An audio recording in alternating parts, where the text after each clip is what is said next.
Radio, DZRH TV at DZRH Online. Kasama si Kuya Angelo Palmones. Magandang umaga, Pilipinas! 4 na tayo ngayon ng Enero 2024. Ngayon po ay Huwebes. Sa ulo ng ating mga balita, amihan magpapaulan sa Luzon ayon sa Pag-asa. Malawakang brownout naranasan sa Western Visayas, silang lugar nagsuspende na ng klase. National Grid Corporation of the Philippines iginit na ang whole industry approach ay kinakailangan sa pag-stabilize ng power supply dyan po sa Western Visayas. Mga biktima ng paputok umakyat na sa 557 ayon po naman sa Department of Health. Barangay Kagawad itinumba sa Pangasinan, arestado naman ang suspect. 6 na suspect sa pagnanakaw ng mahigit 40 milyong pisong halaga ng alahas at cash sa isang mall sa Osame City. Agad na naaresto. Bagong balita, bagong impormasyon. Kasama si Kuya Angelo Palmones. Magandang umaga, Pilipinas! Kasama pa rin natin ang buong radyo natin FM Nationwide, ang ating Action Radio Station sa Luzon, Visayas at Mindanao, 91.7 BNFM Radio sa Cebu at 94.3 FM sa Jensan. Yan po ang ating mga DZRH News FM sa Visayas at Mindanao. Sa detalye ng mga balita, ang Northeast Monsoon o amihan ang magpapaulan sa ilang bahagi ng Luzon, habang ang nalalabing bahagi ng bansa ay apektado naman ng easterlies. Ayon sa Pag-asa, kabilang sa mga uulanin ang mga lalawigan ng Cagayan Valley, ang Apayao, Aurora at Quezon, habang ang Metro Manila at ilang bahagi ng Luzon makararanas pa rin ng isolated light rains. Samantala, makararanas naman ang maulap na papawiri na may pulupulong pagulan at thunderstorms ang nalalabing bahagi ng bansa, epekto ng easterly sa mainit na hangin mula sa Pacific Ocean. Nagbabala ang Pag-asa ng posibleng flash floods at landslides na maaaring mangyari kapag matindi ang thunderstorms. Nakaranas naman ng malawakang blackout ang buong Panay Island at ilang bahagi ng Negros.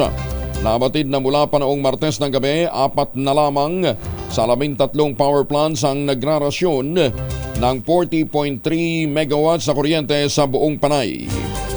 Ayon sa National Grid Corporation of the Philippines, 6.2% lamang mula sa 83.5 megawatts na demand ang nasupply na kuryente sa naturang lugar. Nangangailangan pa ng mahigit 300 megawatts para mapatatag o ma-stabilize ang system. Paglilinaw naman ng NGCP, taga-transmit lamang sila ng power at hindi taga-produce nito. Sa Biyernes pa inaasahang magbabalik normal ang supply ng kuryente sa Western Visayas. Ayon sa Department of Energy, magaganap ito kapag nakumpleto na ang grid synchronization ng power plants. Nangangailangan ng power grid ng 135 megawatts load mula sa PAM Concepcion Power Corporation. Nakailangan din ng 300 megawatts para naman ma-stabilize ang supply. Nasa grid na ang 239 megawatts kung saan 198.1 megawatts ay nagmula sa power plant ng Panay at dagdag na 50.9 megawatts ng power generation facilities para po naman sa Visayas. Nagtataka ho kayo kung bakit medyo andap ho yung mga negosyante na pumasok sa bansa. Hindi nga po stable ang power supply. Yun ho isa sa mga pangunahing concern ho natin . Suspindi na naman ang pasok sa ilang mga lalawigan dahil sa malawakang pagkawala ng kuryente sa Visayas. Ilan sa mga nag-anunsyo na ng suspensyon ng klase ang Numancia sa Aklan at Damurao sa Capiz. Parehong sinuspende ang pasok sa lahat ng level, public at private. Sa Iloilo naman, ang bayan ng Bingawan, all levels, Iloilo City, all levels, public and private, at Pabia, all levels, maliban sa college. Pinabubusisi na ni Iloilo City Mayor Jerry Trenia sa Kamara at sa Senado ang dahilan ng power interruption sa ilang lugar ng bansa. Isinisisi din ng alkalde sa National Grid Corporation of the Philippines o NGCP ang mga delay at hindi pagkumpleto ng transmission line sa lalawigan ng Cebu, Negros at Panay Island. Panayam ng DCRH, sinabi ni Treñas na dapat gumawa ng aksyon ang House Committee on Franchise and Energy upang matukoy ang mahakbang ng pagtiyak na magtutuloy-tuloy ang supply ng kuryente sa mga consumer. It is also unfortunate that NGCP does not give regular updates. It seems that NGCP considers itself exempted from the regulations coming from the ERC. So ang ano ko ngayon is really call for an congressional investigation made both by the Senate and the Congress. They are our elected representatives. They are supposed to represent our interests. And as Filipino, I am calling on them to make this investigation. Samantala, kahapon nakaranas nga ng malawakang brownout ang Panay Island at ilang bahagi ng Negros dahil sa maintenance shutdown ng mga malalaking planta. Ayon kay Treñas, dumanas ng krisis ang Panay Island at Negros dahil sa mahigit na 12 oras na power outages. Sabi naman ng mga taga Mindoro, sanay na kami dyan. Kami matagal na walang kuryente, ang mahal-mahal pa. Nananawagan naman ng National Grid Corporation of the Philippines o NGCP para sa isang whole-of-industry approach kasunod ang pagkawala ng kuryente sa Panay Island noong Enero 2. Dulot pa rin ang pag-trip ng maraming power plants. Kabilang sa tinukoy ng NGCP ang mas mahusay na pagpaplano na mapagkukunan ng enerhiya kasunod ng region-wide power outage sa Western Visayas. Kinumpirma ng NGCP na ang iba't ibang power plant ng Panay Island ay dumanas ng maraming tripping noong January 2 kabilang ang PEDC Unit 1 at 2 na meron pong 83 megawatts capacity ang bawat isa. Gayon din yung PCPC o PCPC na meron po namang 135 megawatts capacity. Dahil sa tripping ng tatlo sa pinakamalaking power generating units at ang plant maintenance shutdown ng iba pang mga planta, nagresulta ito ng pagkawala ng kabuuang 656 megawatts sa inland generation ng Panay subgrid. Dahil dito narekomenda ng NGCP ang pagripaso sa Philippine Grid Code upang matugunan ng mga renewable energy sources, partikular na ang epektibong paggamit ng mga umuusbong na teknolohiya tulad ng energy storage system at iba pa. O, teka muna. Bakit natin hindi ho isaalang-alang talaga finally ang paggamit ho ng modular reactor? Ha? Ayun ho, sagot dyan. Para mas mapamura ho natin at magkaroon tayo ng sustained supply ng kuryente. Samantala, nabiyayaan naman ang karagdagang pasilidad ang mga mag-aaral sa bayan ng Pura, Tarlac. Matapos na pasanayaan ang dalawang palapag na classroom building na pinondohan ng Philippine Amusement and Gaming Corporation o PAGCOR. Ang naturang gusali ay nagkakahalaga ng halos 18 milyong piso. Formal na binuksan sa Nilasin First Elementary School, isa sa mga paralan sa bayan ng Pura na napinsala ng isang malakas na lindol mahigit 3 dekada na po nakalilipas. Matakin po ninyo, 30 years ang hinintay para ho maibalik yung mga nasirang paaralan. Mabuti na lang, nandiyan ho yung mga programa ng PAGCOR. Labis naman ang pasasalamat na ipinabot ni Pura Mayor Freddy Domingo sa ipinagkaloob ng tulong ng PAGCOR na niya'y magsusulong sa magandang kinabukasan ng mga kabataan sa naturang bayan. Bagong balita, bagong impormasyon. Kasama si Kuya Angelo Palmones. Magandang umaga, Pilipinas! Hoy mga mamis, pwede ho tayo mag-laundry day today. Kunot noo ka pa kapag makapit, madikit at malupit ang mansya. All you need is pride. Ba't mapahirapan ang self-con sa pride? Easy at worry-free naman ang laundry. Sa triple stain away formula, tanggal ang matitinding mansya based on test sa chocolate mud and sebon and cotton. Gawa po ito ng ACS. Umalo na sa 557 ang bilang ng mga fireworks-related injuries sa pagsalubong ng bagong taon.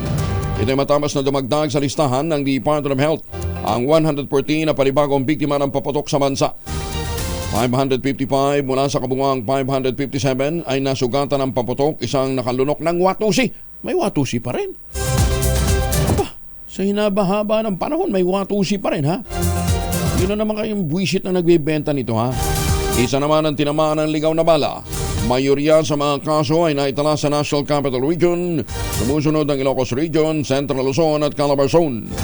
Nangunguna naman sa mga paputok na nagdulot ng disgrasya ang Quitis, 5-Star, Plapla at Boga. Nakapagtala ng 21 fireworks-related injuries ang Ilocos Norte sa pagsalubong ng bagong taon ayon kay Dr. Dixon Balalio, Officer in Charge ng Provincial Health Office. Quitis naman ang pangunahing sanhi ng naitalang mga kaso sa lugar. Sinabi pa ni Balalio, nagmula ang karamihan sa mga biktima sa bayan ng Bacara, Lawag City, Batac City, Paway, Pasukin, Pinili, San Nicolas, Bana, Pidig at Sulson.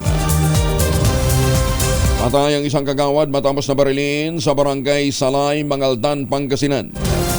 Ayon sa Ilocos Police Regional Office, nakilala ang biktima na si Romeo Abrasaldo del Campo, isang barangay kagawad sa Gilig, Mangaldan. Batay sa investigasyon, sakay ng isang SUV si Del Campo kasama ang kanyang live-in partner at ang anak ng biglang barilin ng isang lalaking nakamotorsiklo. Aresta naman kaagad ang suspect na si Deo Gupalaw Kilan at nakumpiska ang ginamit na kalibre 45 baril at naharap sa kasong pagbatay sa naturang kagawad. 6 na suspect sa pagnanakaw sa isang jewelry store sa isang mall sa Osame City. Noong bispiras ng bagong taon ang agad na naresto ng mga otoridad. Umabot sa mahigit 40 million pesos ang halaga ng lahas at cash na natangay ng mga suspect. Ayon kay Major John Navarro, spokesperson ng Police Regional Command sa Camp Alagar, nakadetinan na ang 6 na laking nagloob ng mall nakatagdang sampahan ng kasong robbery. Hindi naman tinukoy ng opisyal ang pagkakakilanlan ng mga suspect na pumasok sa mall sa pamamagitan ng paghuhukay sa kalapit na drainage patungo sa food court ng mall. Sa report ni Navarro, nilimas ng mga suspect ang mga lahas na nakadisplay sa labas ng glass casing at maging ang automated teller machine, persahang binuksan at kinuha pa ang cash sa loob. 3 na ang patay, 21 naman ay sinugod sa ospital matapos makaranas ng pagsusuka at pagdunaway pananakit ng tiyan sa Maguindanao del Sur. Ayon sa Integrated Provincial Health Office, tinamaan ng kolera ang bayan ng Talayan at inihinalang bunso nito ng kontaminadong tubig sa lugar.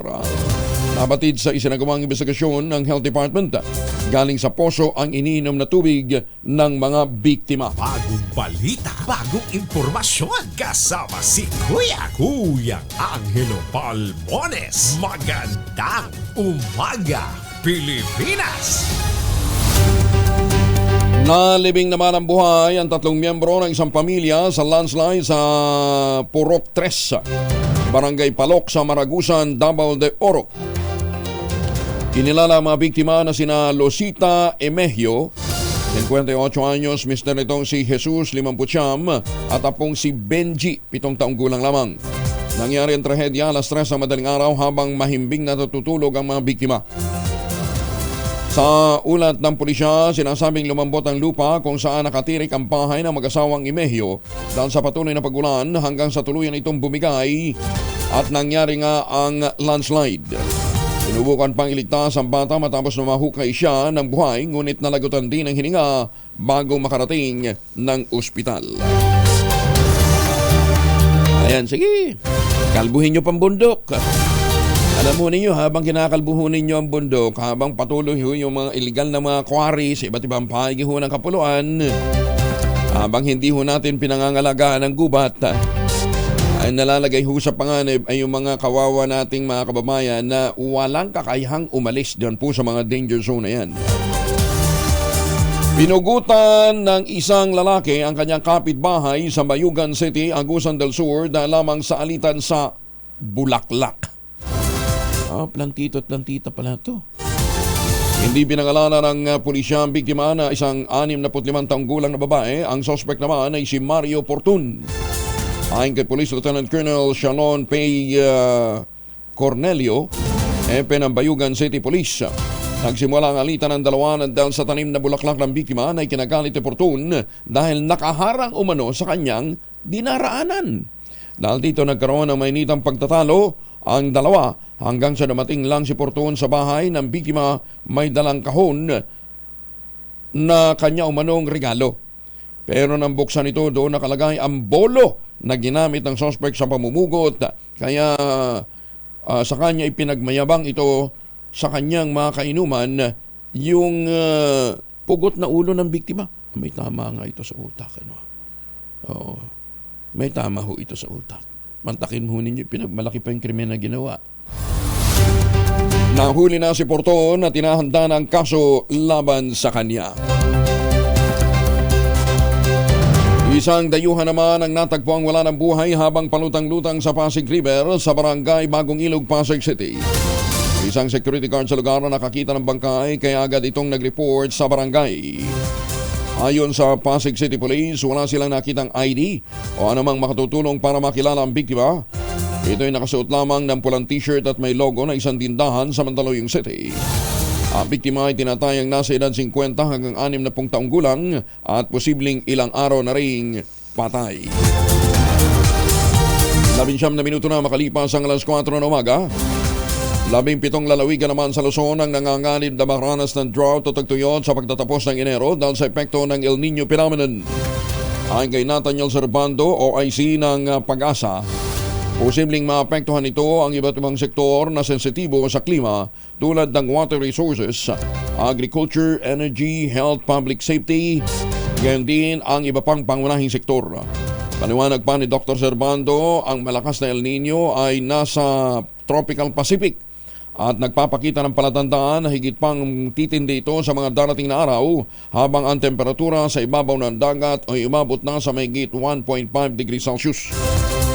Ang mga lalawigan na posibleng tamaan ng tagtuyot, ang Benguet, Ifugao, Kalinga, Apayao, Mountain Province, Ilocos Sur, La Union, Pangasinan, Cagayan, Nueva Ecija, Nueva Vizcaya, Pampanga, Tarlac, Batangas, Cavite, Oriental Mindoro at Palawan.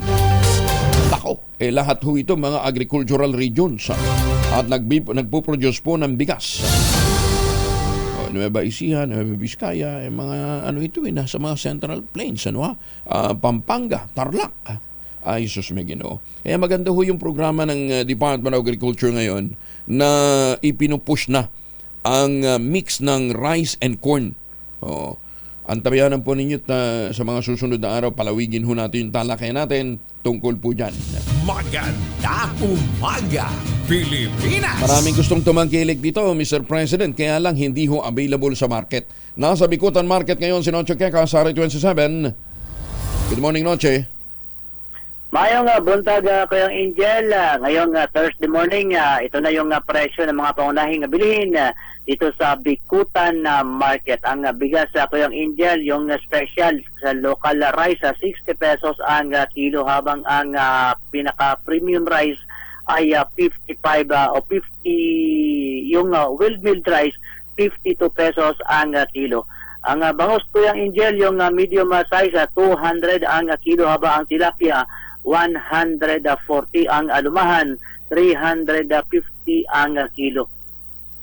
Ang beef wrap 430 ang kilo, beef brisket 410, ang kasim 290 ang kilo, ang liempo 320, ang whole chicken 170 ang kilo, ang itlog yung medium size 8 pesos and 50 centavos. Ang palaya dito, Kuya Angel, 100 ang kilo, yung sitaw 70, ang pechay native 70, kalabasa 50, talong 110, at ang kamatis 70 pesos ang kilo. Carrots 100, bichuela sa 110 ang kilo, white potato 130, haba ang pechay bagyo 70 pesos. Ang sibuyas pula, yung local 170 ang kilo, yung onion white 110, habang ang garlic, yung imported 150 ang kilo. Isama na rin natin yung luya local 130, habang ang siling labuyo nasa 300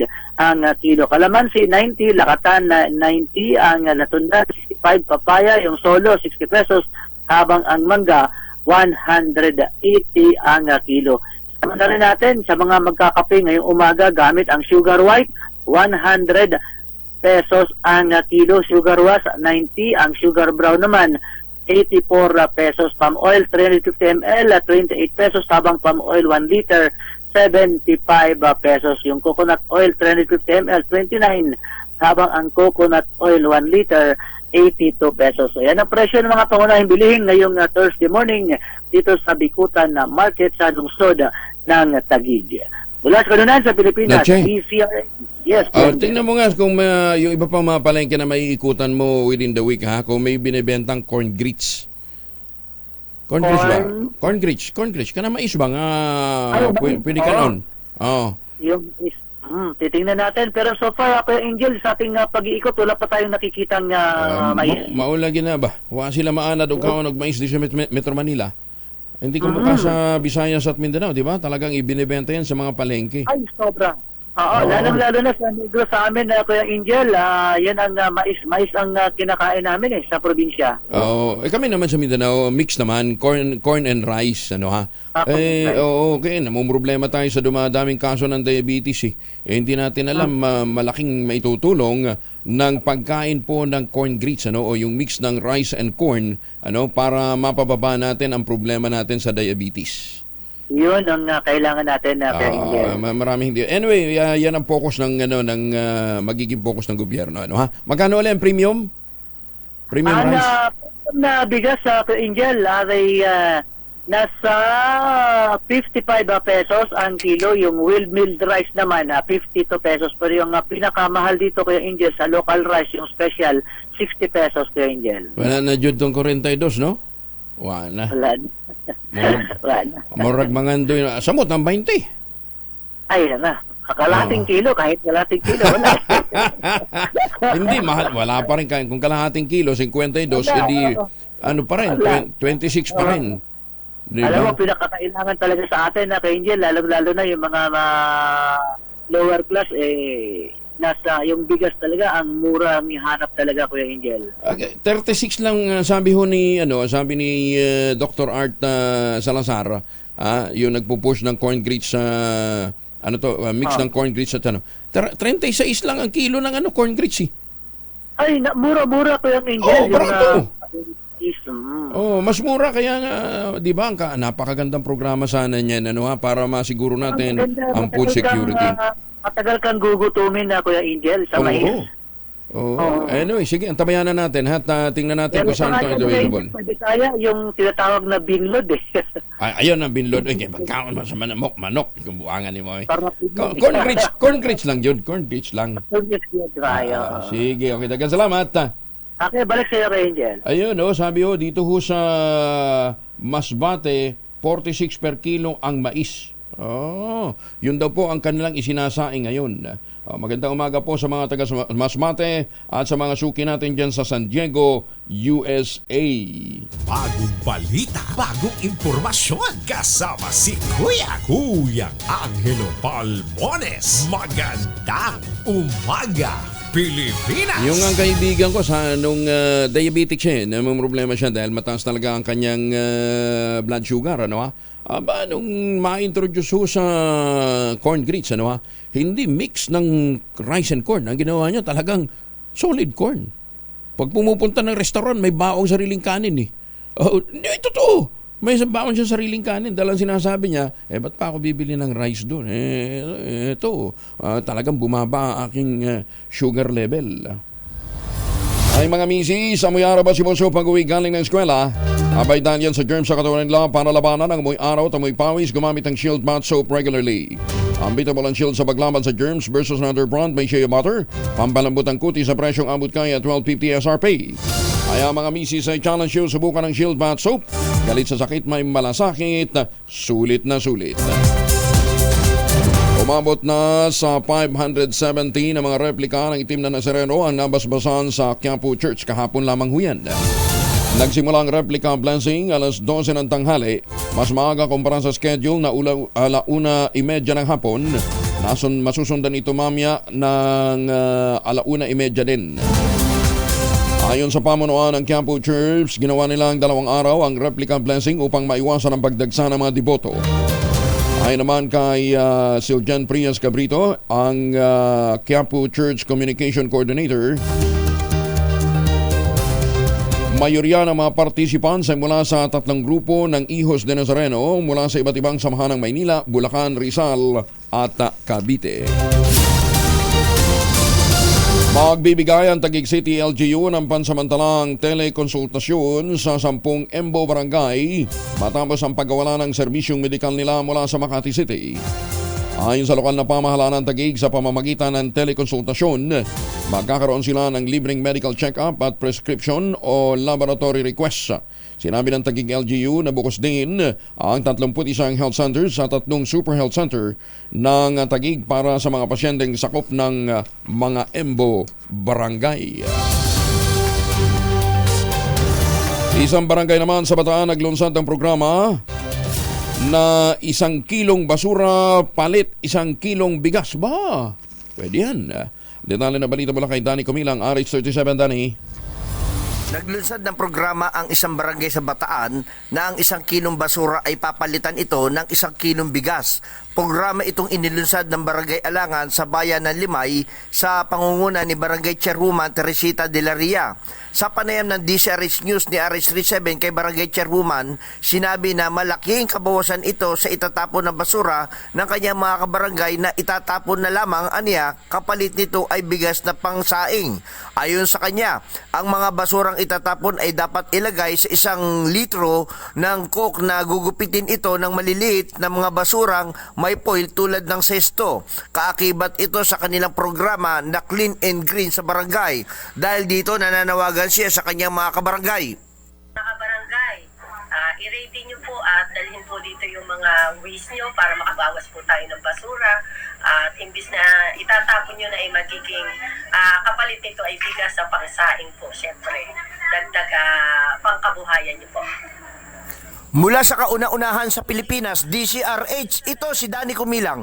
Tuloy-tuloy sa pagbabalita, tuloy-tuloy sa serbisyo. Sama-sama tayo, Pilipino! Maraming salamat, Danny. May paabak kayungan sa ating mga suki ho dyan sa Pampanga. Masantos siya kabasanin si Kiamin sa ating mga kababayan sa Pangasinan. Diyos marhay nga mga tugang sa mga kababayan natin dyan sa Bicol. Isang pulis aksidenteng nabaril naman ang sarili, patay. Detalye ng balita mula kay Romy Gonzalez sa RH41. Naimbag na bigat ka na kayo amin sa ating mga kababayan dyan sa Norte, Romy. Nilinaw ng Baguio City Police Office na aksidente at walang foul play ang pagkakabaril na sanhi ng pagkasawi ng isang police officer na nakadestino sa Station 7 ng Baguio City Police Office. Nakilalang biktima na si Patrolman Jumeco Potenek, 26 anyos, may asawa at dedicated police personnel na nakadestino sa Compact 3 ng Station 7 ng Baguio City Police Office.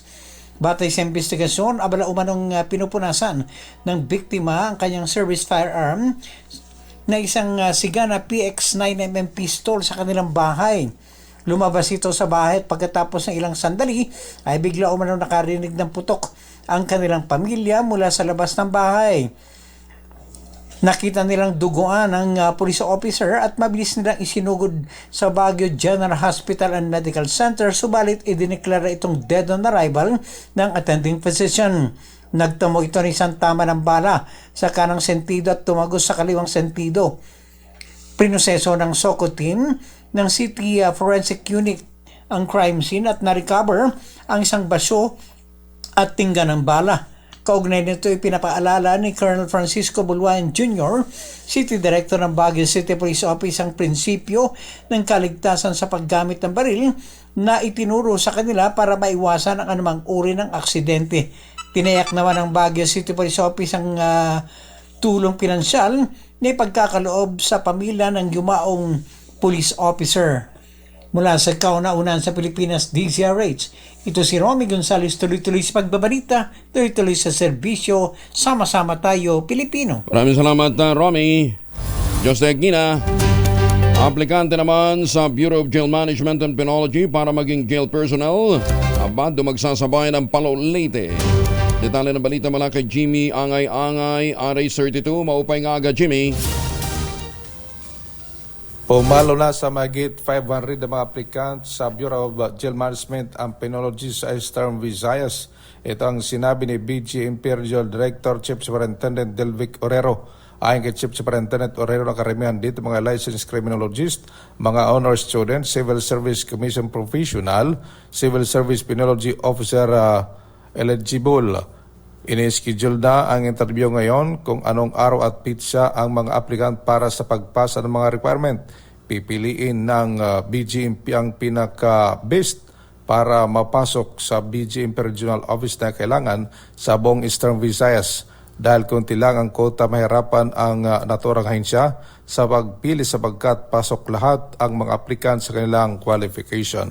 Mula sa Action Radio Tacloban, ito si Aristotito Jimmy Angay-Angay. Tuloy-tuloy sa balita, tuloy-tuloy sa serbisyo. Sama-sama tayo, Pilipino. Daghang salamat, Jimmy.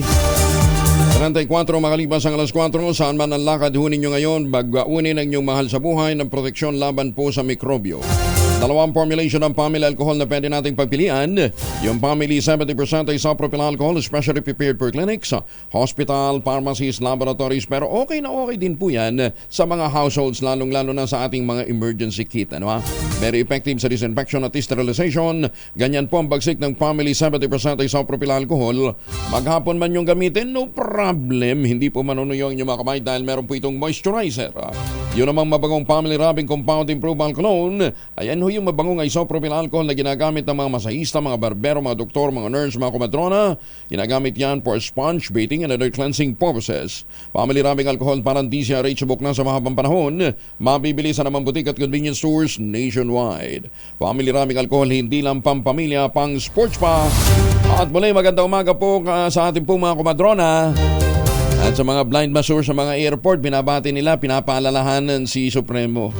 Si Senator Lito Lapid, Sen, hindi ka na daw nagpapakita sa kanila, ha? Hinimok naman ang Philippine Institute of Volcanology and Seismology ang publiko na makibahagi sa mga regular na earthquake drills. Ang panawagan ng PBOX ay kasunod ng magnitude 7.6 na pagyanig nangyari sa Japan kung saan 62 katao ang naitalang namatay. Kapanayam ng DZRH at radyo natin, sinabi ni PBOX Director Dr. Teresito Baculcol, huwag dapat isang tabi ang quarterly earthquake drill na inilulunsad ng NDRRMC. Tama po kayo, sir. Kailangan talaga natin seryosohin. And again, yung earthquake, yung quarterly earthquake, every quarter na ginagawa natin earthquake drill na pinamumunuan ng NDRRMC, dapat talaga natin seryosohin. Hindi yung habang nag-drill tayo, nakangiti pa, nag-post pa sa Facebook. At hanggat maaari yun, dapat ang mga lokalidad na ang iba't ibang mga LGU ay nagkakandak ng regular, hindi lamang quarterly, na earthquake drills. Nananawagan din si Bacolcol sa publiko na magsagawa ng pagsusuri sa earthquake resiliency ng inyong mga bahay at mga establishmento para maging handa sa mga pagyanig. Downloadable po sa website ho ng PBOX. Yung pong How Safe is My House o How Safe is My Home app. Sagutin nyo lang ho ng tama yung mga tanong doon. At para mas maging kampante ho kayo sa pagtulog sa inyong mga tinitirhan. 100 Island Park nakapagtala ng 438,000 turista arrivals nitong 2023. Aba, detalye ng balita mula kay Freddy Pajardo, RH38. Masantos siya kabasan, Freddy. Hindi may kakailang pagiging pamuso o tanyag ng 100 Island National Park HINP ng Pangasinan sa mga turista sa iba't ibang panig ng bansa at sa buong mundo. Kaya nakapagtala ang HINP ng 438,619 tourist arrival noong taong 2023 na mas mataas ng 12% kumpara sa 389,006 visitors na naitala sa taong 2022. Sinabi ni Alamino City Tourism Officer Miguel Sison na sa naturang bilang 289,413 ang domestic tourist, 140,970 ang local tourist at ang natitirang bilang ay pawang mga foreign tourist na. Sinabi pa ni Sison na ang nagpalaking bilang sa mga tourist arrival ay dahil sa pagluwag ng travel restriction at ang magandang pasyalan sa kanilang pamusong 100 Island National Park. Dahil din sa pagtaas ng arrival, nagresulta ito ng mas mataas na kita na 44 million pesos kumpara sa 33.3 milyong income noong 2022. Mula sa Action Radio Pangasinan, ito si Freddy Pajardo, Aris 38, tuloy-tuloy sa pagbabalita, tuloy-tuloy sa serbisyo. Sama-sama tayo, Pilipino. Maraming salamat, Freddy. Pero hindi lang po 100 islands ang pwedeng puntahan sa Pangasinan, ha. Sabi nga ni Mayor Paul Batawil, dyan ho naman sa Lingayen, nandyan naman yung Dagupan, yung Bangus Festival, na pwede ho ninyong dayuhin araw-araw, taon-taon, ano ba? Tsaka congratulations nga pala kay Mayor Paul Batawil sa matagumpay na pagdaraos ng Limgas na Ballet Ed Lingayen 2024. Bantakin ho ninyo. Ito ho yung mga winners, ha. Si Lady Maxine Cruz. First runner-up si Samantha Luis de Guzman. Tapos siya yung Limgas na Ballet Ed Lingayen Kalikasan, Pierline Joy Bayog. Limgas na Ballet Ed Lingayen Turismo si Divine Grace Malikdem. Hindi, siya pala yung Limgas na Ballet Ed Lingayen 2024. Ayan, congratulations sa Mayor Paul Batawil, ha. Elders ng pamilya Sensuat sa Cotabato City at Maguindanao del Norte sisikapin namanong ma-patch up ang hidwaan sa loob ng kanilang pamilya sa kabila ng may police officer na panibagong napatay habang nagaganap ang pag-uusap. Detalye na balita mula kay Jun Di Makutak, RH19. Assalamualaikum, Jun. Alaikum assalam, Kuyang Angel. Sa kabila ng panibagong insidente ng pagkakalas ng buhay ng isang police officer kaugnay sa barangay RH6 Rosales Street, Cotabato City incident nitong January 2, 2024, umaasa pa rin ang isa sa mga elder ng Sinsuat family na si former RLA Assemblyman and former Undivided Maguindanao Board Member Dato Bimbo Quezada Sinsuat na maaayos nila ang sigulot sa tulong ng kanyang kapatid na si former Maguindanao 1st District and Cotabato City Congressman Dato Ronnie Quezada Sinsuat. Ang sigulot na nag-ugat di umano sa pagbaril patay sa kanilang kapatid na nooy 2022 municipal mayor candidate sa bayan ng Dato Udin Sinsuat na si Talikan former barangay chairman Dato Jam Quezada Sinsuat. Sa panayam ng DZRH kay Dato Bimbo, sinabi nitong bilang isa sa mga elders ng pamilya, sisikapin umano nilang ma-patch up ang problemang ito. Ayon kay Dato Bimbo, mayroon di manong third party na siyang punot dulo ng sigalot na ito sa loob ng kanilang clan. Layunin di mano ng third party na ito na hindi sila magkasundo sa larangan ng politika. Subalit anya, dapat raw na malabanan ang mga ito sa magitan ng maayos sa pag-uusap ng parties involved. Samantala, nagpaabot naman ang kanyang mensahe ng pagkikiramay si Probar Regional Director Police Brigadier General Alan Nobleza sa pamilya ng napatay na pulis na si PSSG Zaraman Mustafa Dicolano na nakadestino sa PMFC Maguindanao del Norte at isa sa mga police officer na nagbabantay sa vicinity habang nagaganap ang negosasyon o pag-uusap o meeting ng pamilya Sinsuat sa Rosales Street, Barangay RH6, Cotabato City nitong Enero 2 pasado alas 2 ang hapon. Pangako ni Nobleza na tutulong ang kapulisan na agarang mabigyang solusyon o pagkaresolba ang misunderstanding na ito ng pamilya Sinsuat sa Maguindanao at Cotabato City sa layuning wala ng buhay pang susunod na makalas. Habang sinampahan na rin ang kasong murder ang naarestong 6 na kalalakihan na itinuturong responsable sa pamamaril. Mula sa kaunanahan sa Pilipinas, DZRH, ako si RH19, Jun Di Makutak, tuloy-tuloy sa pagbabalita, tuloy-tuloy na serbisyo, sama-sama tayo Pilipino. Sopran Jun. At sa showbiz, dating aktres na si Asenet Briones, lalabas na mula sa Rehabilitation Center. Buti naman, detalye na balita mula kay Morley Alinio, RH47. Morley, good morning. Gising na ang showbiz! Rampa na Pilipinas! Good morning! Well, magsasaya na nga ang mga kaibigan nitong si Asenet Briones, ang actress at beauty queen na kung saan this coming February ay lalabas na siya sa isang rehabilitation. Naku, ang totoong kwento pala ay ang mga anak nito mismo ang nagdesisyon na dalhin sa isang rehabilitation center ang kanilang ina. At ang dahilan ay lagi daw daw itong galit. Lagi daw itong nagmumura at kung ano-ano pa. Wala raw sa katinuan. Kaya napagdesisyonan ng mga anak na dalhin sa rehabilitation center. Di ba ang chismis nun nawawala? Kaya pala nawawala nandoon sa rehabilitation center. Pero by first week of February ay lalabas na itong si Asinet Briones. Kuwento ng ating source. Ibang-iba na raw ngayon si Asinet. Matahimik at higit sa lahat, mas gumanda raw ang beauty queen actress. Yan ang ating DZRH Showbiz Ates News. Ito po ang inyong RH47, Morley Alinio. Tuloy-tuloy sa pagbabalita, tuloy-tuloy sa serbisyo, sama-sama tayo, Pilipino. Babu! Si Morley naman, hindi naman sinabi kung anong klaseng rehabilitation, drug rehabilitation ba yan, mental, mamaya na lang, liwanagin ho natin. Crush ng bayan niya si Asinet Briones noon, sabi ni Ray.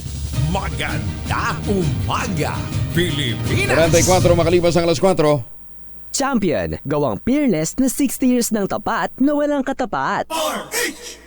This time check. Mayor Senny Mendoza ng Talisay, Batangas at kay kay Congressman Ador Pleito ho ng Bulacan. At syempre magandang umaga kay PGM Wick Biloso ng GSIS. Si dating LTFRB Chair Tom Lanchon po, si Yusek Tom Lanchon, ang Secretary General ng Partido Federal ng Pilipinas, kasama na natin. Happy New Year sa inyo, General! Ay, Happy New Year sa inyo, kasamang Angelo, at mabuhay po kayo. Uy, pinag-uusapan ngayon ng Chacha, ha?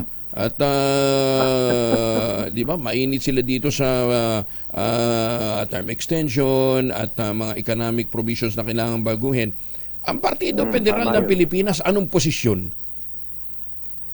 Sa atin naman ang ginagawa ng hanay on the recruitment and education and information drive. Ano po? Ayan po ang tagubilin na palakasin pa ang hanay upang paramihin. Alam naman ang ating mahal na Pangulong BBM yan na mahaba ang tataking hakbangin ito sa pagsusog sa ating konstitusyon. Pero ang Partido General, ang partido mananatiling Partido Federal. Not necessarily that you will push for federal form of government. Tama po yun dahil yun naman ang na-approve ng ating hanay na COMELEC 2018 na yung Partido Federal. At alam nyo naman yun yung mga core principles na ating pinapahagi sa mga barabarangay, sa mga magsasaka, sa mga magbubukid, pati overseas Filipino workers. Marami tayong grupong abroad, sa mga chapters ng PFP. So ano pa ba yung core principles? Yun ang mahagi natin dahil meron tayong tinatawag nating sa Balay Federal o kaya nag-educational team. Number one is of course yung Dilipin One Card. Ganun yun whether you are Catholic or you are Muslim, naniniwala sa ating may kapal. Pangalawa, yung humanism, ito yung human dignity. Human dignity ating pinamamahagi sa kanila, pinapaalam. At ito yung patriotic federalism na pwedeng ialay para ipagtanggol ang konsepto ng federal system of governance. At yung enlightened socialism, yung pang-apat, ito yung improvement ng ating pamumuhay, distribution of wealth. At yung panlima, importante, yung direct democracy, ito yung participation ng ating mga mamamayan sa mga desisyon. Hindi lang magdidesisyon palagi ang Imperial Manila o sa Malacanang lang, ganun. General, yan hanggang... Ang sinasabi ho ninyo, ang magiging posisyon ngayon ng Partido Federal, i-push talaga yung federalism. Will that be the contention? Kasi alam natin na ang Partido Federal, ang partido ho ng presidente, So, you will push for federalism? Nung sumumpa ho yung 11 mga membro ng mababang kapulungan, yung Kongreso, at yung mga gobernador, at pati nga si SILG, si Venerable, sumumpa sa Malacanang noong November 2023. November 20 ata. So, yun, winelcome mo sila ng Pangulo na sila ay kasama na ngayon sa amin ng Federalist team para ipaliwanag sa kanilang iba't ibang panig o sa kanilang AOR of responsibility sa kanilang mamamayan doon sa kanilang lugar.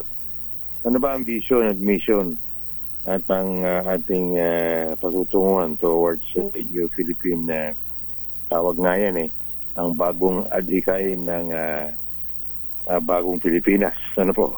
Okay. So, yun. Ngunit, nung ako'y na-imbitahan pa sa Kongreso, panahon pa ni Speaker Kwan po yun ni GMA. Okay. Pinag-usapan na po yan Oo. Ang tinalakay po doon, yung economic provisions ng pagsusog. Ano po? Dahil pagsusog naman tatlong mode po yan di ba? Ang una po dyan, yung Constitutional Convention. Medyo mahal po yun. O election yun At tapos yung Constituent Assembly, yung voting as one ng lower and upper house. Ano po?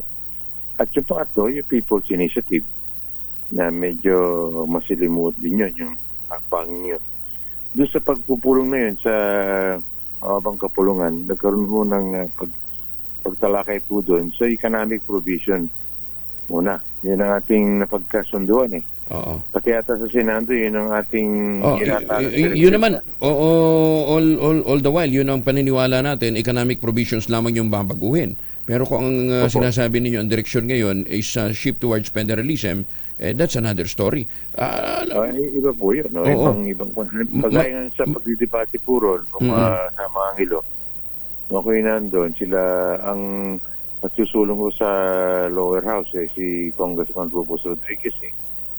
At yun nga, napagkasunduan na doon yung mga ang economic provisions kasi kailangan ng mga foreign direct investments Okay. Napaka-restrictive ang ating ngayong kasalukuyang konstitusyon. What about extension of term? Doon tinanong siya ni Congressman Dasa Atay ng Samar. Kung halimbawa, approve sila sa tsaka isang party list na congresswoman. Na kung halimbawa, pagdating sa debate sa floor, lumabas yung hindi lamang economic provision. Anong posisyon ng nagsusulong nito, sila Congressman Rodriguez? Sabi niya, kung ganun naging usapin, hindi natin mapipigilan yun. It will be sa floor debates po yan at pag-uusapan. Ganun po yun Ganun nangyari doon. Oo. Sa Senado, iba naman ang sumunod susulong po doon na sila Senator Padilla. Padilla. Kasi yung kapatid po ni yung matandang kapatid ni Senator Robin si Governor Padilla ng Camarines Norte. Siya po member po ng Partido Federal po yan. So pati extension of terms. Anong posisyon ng Partido Federal? Yun hihingi nga ng guidance sila sa yung Pangulo po ng hari na yan, si Governor Tamayo ng South Cotabato. Siya po ang chairman din o presidente ng Governors League of the Philippines. Pinag-usapan nila yan dahil ang mga sumapi sa hari ng gobernador hagit kumulang na 21 na mga gobernador. Ano po? So ang sinasabi ho ninyo, General, kung ano yung mapag-uusapan sa plenaryo, yun ay kasama sa mga paninindigan ng Partido Federal. Opo. Ang tagubilin nung nagkaroon ng caucus sa Malacanang ng Pangulong BBM pag-organize na maigi at pagka na malakas yung hanay na magkakaroon po ng tinatawag natin another focus o pagpupulong na kung anong tatahakin na direksyon ng hanay ng PFP. General Tom, maraming salamat po sa pagkakataon at makasama namin kayo ngayong umaga. Thank you. Maraming salamat. Tambuhay po kayo sa mga Magandang umaga. Si General Tom Lanchon, ang Secretary General ng Partido Federal ng Pilipinas. Magandang umaga, Pilipinas! Sana nga kung sa ilalim ng federalismo lalakas ho ang iba't ibang mga sektor, lalong sa ng sektor ng agrikultura, wala tayong problema, di ba? Kasi alam naman ho natin, ang backbone ho ng ekonomiya natin ay ang agricultural sector. Ano ha? Paano kaya napapalakas nun? Kung halimbawa ang isang probinsya mahina talaga, no ha? Anyway, tingnan ho natin. Magiging laman niya ng mga debate, ha? Ay, susme. Basta importante, tangkilikin ho natin ang gawang atin. Katulad ho ng panawagan ni Governor Helen Tan ng lalawigan ho ng Quezon. Ang tangerine chocolate po ay gawa o ani ho o mula ho sa produkto ng mga magsasaka dyan po sa lalawigan ng Quezon. Sa tulong po ni Dr. Helen Tan, ito pong mga magniniyog. Dati umaasa sa kopra, ngayon ho ay mga MSMEs na. Dahil ho yung mga planting material na kakao galing Davao, hinakot po sa lalawigan ng Quezon, itinanim sa ilalim po ng mga nyugan. Kaya ngayon may sarili silang brand ng tsokolate, Tangerine Chocolate. Available sa 0919-095-5935 o i-check ko ninyo yung mga available variants sa tangerinechocolate.ph. May git 10 po yan. Ano ha? At ang mga raw materials sa ginamit ay galing din po sa ani ng mga magsasaka. Ayan, kaya nga po sabi ni Dr. Helen Tan, sino bang magmamalasakit sa Pilipino kundi ang kapwa Pilipino? Kaya tangkilikin natin ang gawang atin, tangkilikin natin ang Tangerine Chocolate. Yan po produkto ng mga magniniyog, ng mga magsasaka sa lalawigan ng Quezon. Pag tinulungan ho natin ang mga magsasaka, pinalakas ho natin ang kanilang loob na patuloy na magsaka at patuloy na palakasin ang MSMEs. Magandang umaga, Pilipinas! Isang minuto na lamang bago mag-alas 5 ng umaga. Champion. Umaga, Pilipinas! Ano, hirap kayong gumising?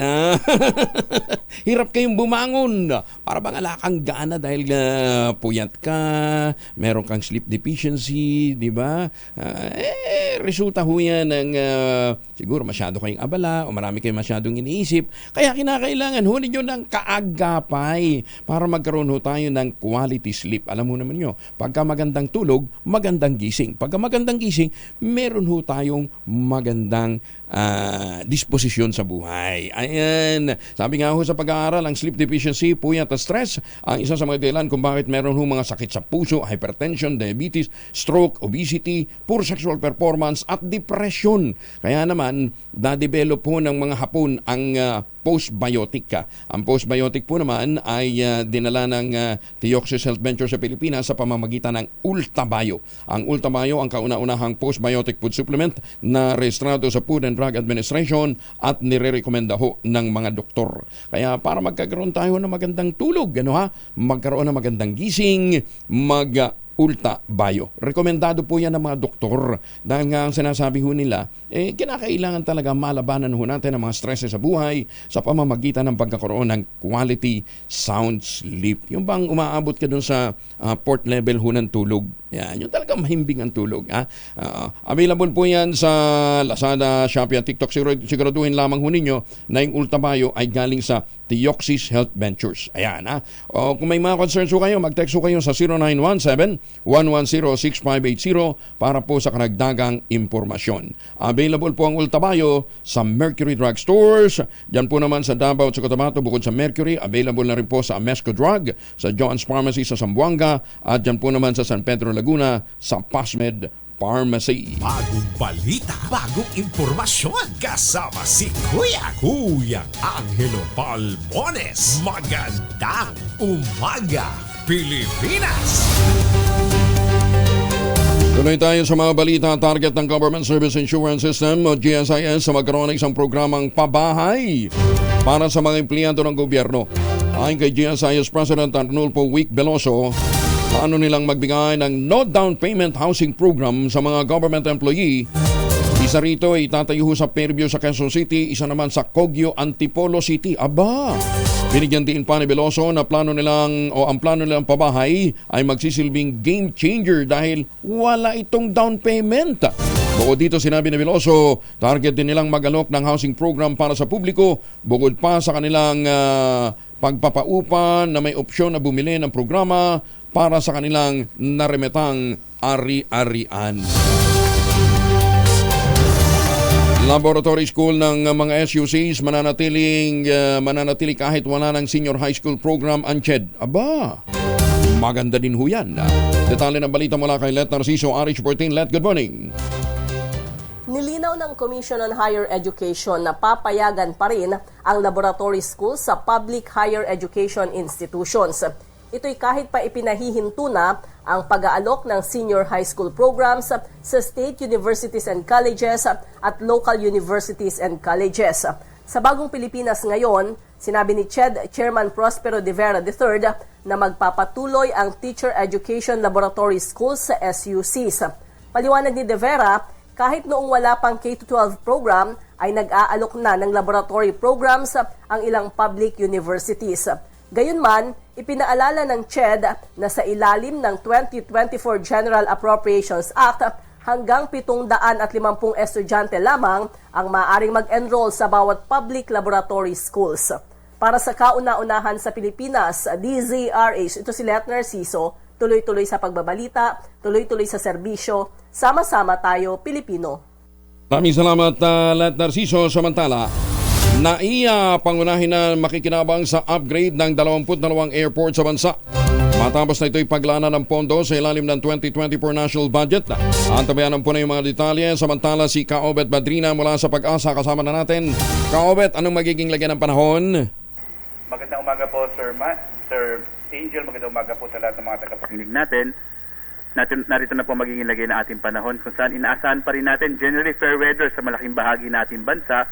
Bagamat malaki yung tsansa ng mga mahihinang pag-ulan sa Cagayan Valley region, gayon din sa Aurora at Quezon, dulot pa rin yan ng northeast monsoon o hangin amihan. Samantala, sa nalalabing bahagi ng ating bansa, posible pa rin, kasama yung Kamaynilaan, yung mga isolated o pulupulong mahihinang pag-ulan sa Luzon, habang may posibilidad tayo ng mga thunderstorm sa Visayas at sa Mindanao. Sa ngayon, nakataas pa rin, Sir Angel, yung ating babala o gale warning, partikular na sa mga baybayin ng Northern Luzon, yung Ilocos Norte, Ilocos Sur, kasama yung Cagayan Valley, Cagayan Province rather, Batanes at Babuyan Island. So delikado pa rin maglayag yung mga maliit na sakyang pandagat at maliliit na mga bangka sa mga baybayin na nasabing lugar. Dahil magiging maalan yung karagatan, dulot pa rin ng hanging amihan. Sa ngayon, wala pa rin tayo minomonitor na low pressure area. Posible hanggang weekend maliit yung chance na magkaroon tayo ng bagyo. So Sir Angel, yan po ang ating inaasang magiging lagay ng panahon para susunod ng mga araw. Mula sa Pag-asa, Weather Forecasting Center, Obet Badrina. Magandang umaga po. Maraming salamat ka, Obet Badrina mula sa Pag-asa. Samantala, balikan natin yung tungkol sa balita sa NAIA. Detalye mula kay Manang Milky Rigunan, Arish Ralph, Manang Milky. 7.5 billion pesos ang pondong inalaan sa 2024 national budget para ma-upgrade ang 22 padiparan sa bansa. Ayon kay Congressman Luis Campos Jr., Vice Chairman ng House Committee on Appropriations, ito ay nasa ilalim ng 2024 Aviation Transport Infrastructure Program. Sa naturang budget, sinabi ni Campos maglalaan para sa construction, rehabilitation and improvement ng iba't ibang airports and navigational facilities kabilang pagbili ng mga modernong gamit. Sabi ni Campos, layunin nitong mapanatili ang modernization and expansion ng aviation hubs ng Pilipinas bilang paghahanda sa tinatayang full recovery of global air traffic sa 2025. Sa 22 airports sa bansa, naunguna ang Ninoy Aquino International Airport para sa upgrade. 1.64 billion pesos ang inilaan sa NAIA para sa bagong Communications, Navigation and Surveillance Air Traffic Management o CNS ATM system. Para sa kauna-una sa Pilipinas, DZRH, ako si Milky Rigunan. Tuloy-tuloy sa pagbabalita, tuloy-tuloy sa serbisyo, sama-sama tayo, Pilipino. Maraming salamat, Manang Milky. Samantala sa showbiz. Uy, si Ate B, balik showbiz na nga ba? Bakit umalis ba siya? Alamin natin ang balita mula kay Gorgie Rula. Gorgie, good morning. Pagkatapos manalo ni Vilma Santos bilang Best Actress ng Metro Manila Film Festival, lalo siyang nag-i-interest na ituloy-tuloy ang pagbabalik niya sa showbiz. Malaki ang pasasalamat niyang magandang pagtanggap sa kanyang pagbabalik pelikula nila ni Christopher De Leon, When I Met You in Tokyo. Marami na siyang natatanggap na movie offers pero pinag-aaralan pa lang daw niya hanggang sa ngayon. Hindi pa raw niya masasabi kung ano ang susunod niyang gagawin pero okay na raw siya kahit isang pelikula lang sa taong 2024. Basta maganda lang daw malinaw at mabigat ang material. Gusto raw sana niyang makagawa ng tipo ng mga classic films niyang Sister Stella L o Bata-Bata Paano Ka Ginawa o di kaya Mala Dekada 70. May ingat daw siya sa susunod niyang gagawin dahil very light lang daw itong ginawa niyang When I Met You in Tokyo, kaya ang gusto raw sana niya ay mabigat naman at talagang gustong-gusto raw niyang gawin. Hindi pa masagot ng actress kung babalikan ba niya ang politika sa 2025, pero sa ngayon ay masaya na raw siya at sobra niyang na-miss ang pag-arte, kaya ito raw muna ang haharapin niya.